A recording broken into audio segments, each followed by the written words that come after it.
Welcome, chemistry students, to Unit 10, Equilibrium. Today we'll be focusing on collision theory and potential energy diagrams, 10.1. Collision theory states that a reaction only occurs if two reactants collide with enough energy and in the correct orientation. So in this first reaction, we see that a reaction does not occur because the reactants do not collide in the correct orientation. In the next one, our reactants don't have enough energy in order to form a product. But only in the third example do they collide with the correct orientation and with enough energy to overcome their attraction for their molecules to form the products. The rate at which this reaction occurs is dependent upon these collisions. Rate is a change for each unit of time. Much like the rate of a taxi is measured in the amount of dollars for each distance which you travel with them, the rate in chemistry is measured in molarities for each second. We can determine the rate of a reaction by looking at a reaction as it occurs in terms of the concentration of our products as they increase and the concentration of our reactants as they decrease.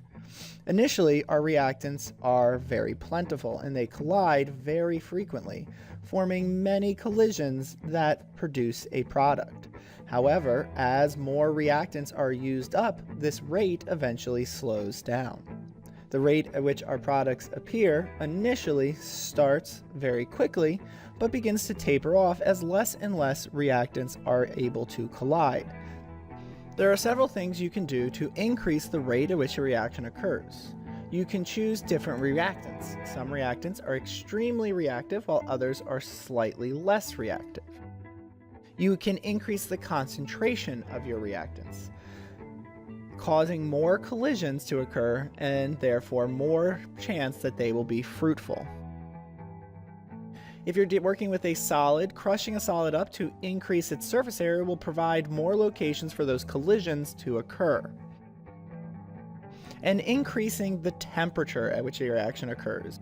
By increasing the temperature, you provide your reactants more energy, and therefore when they collide, more collisions have enough energy to overcome their molecular attractions and form products. Lastly, you can add a catalyst. A catalyst lowers the amount of energy your reactants have to have at the time of collision. This is known as its activation energy. Catalysts lower the activation energy of a reaction. Take some time now to answer the first 4 note quiz questions in the back of your packet. Record these answers and at the end of the video, enter them into the Google form. Additionally, you are now able to do page 7 from your packet. The enthalpy of a reaction, sometimes related to its potential energy, is a measure of the heat in something. Since enthalpy, the potential energy stored in bonds, is an astronomically massive value, we usually focus on how that potential energy changes. So we'll measure the change in potential energy or the change in enthalpy, given by the variable delta H. Since energy can be neither created nor destroyed, this energy is given off or absorbed during a reaction. Here in the Haber process, 92 kilojoules of energy are given off for each mole of reaction that occurs. Meaning when nitrogen and hydrogen collide and produce ammonia, 92 kilojoules are given off each time you produce 2 moles of ammonia.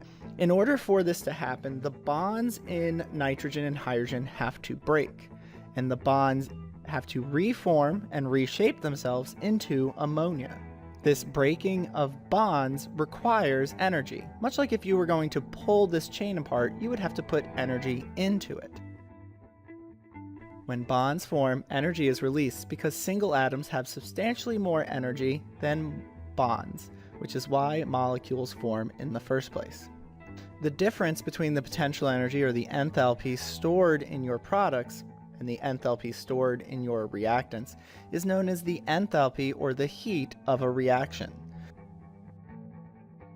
The enthalpy of your products minus the enthalpy of your reactants gives you the enthalpy of the reaction. If your reactants contain more energy than your products minus reactants, your enthalpy will be a negative value. A negative enthalpy means energy is given off by the reaction. This is an exothermic reaction. Energy exits the system. An example of an exothermic reaction would be anytime you light a match or produce a fire. This provides energy to the surroundings. You in the surroundings will feel that energy, reaction will feel warm. If your products contain more energy than your reactants, products minus reactants will produce a positive value. Therefore, energy is absorbed by this reaction. This is an endothermic reaction and requires energy to occur. An example of an endothermic reaction is ice melting. It feels cold to you because the ice is absorbing energy from your hands. Or an ice pack is another example of an endothermic reaction. The way that an ice pack works is that it has a sandy bottom, which is a salt, and a bag of liquid inside. In order to make the ice pack work, you pop the bag, the liquid and the salt combined, and this is an endothermic reaction. It absorbs energy and the ice pack feels cold. Endothermic reactions absorb energy from their surroundings and therefore feel colder. Exothermic reactions give energy off to their surroundings and therefore feel hot. Again, the difference between your reactants and products is known as the heat of the reaction or the enthalpy of the reaction. You can actually graph the potential energy stored in your reactants versus your products as a reaction occurs. A graph of the amount of energy in your reactants versus the amount of energy in your products is known as a potential energy diagram. The difference between the energy of your products and the energy of your reactants is the heat of the reaction. In this example, we would have a negative heat of reaction, the negative enthalpy of reaction. This is an exothermic reaction. Your reactants have to have a certain amount of energy when they collide to overcome their attraction for their molecules. This is the activation energy.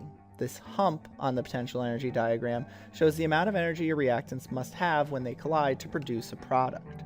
You're now able to answer the next few note quiz questions. Do so in the back of your packet and record those answers, and at the end of the video, enter those answers into the Google form. Again, a catalyst lowers the amount of energy your reactants have to have when they collide to produce a product by lowering the activation energy. This is typically done by providing an additional pathway or orienting the molecules directly. The big takeaway is to remember that if you ever see a question that deals with a catalyst, you are always going to look for the words activation energy, because the catalyst lowers the activation energy of a reaction. Which brings us to your final note quiz question for this subunit. You will also now be able to do pages 8 through 11 in your packet. Which brings us to the end of the video. Next class, or next video, we will be looking at Unit 10.2, Le Chatelier's Principle and Equilibrium Expressions.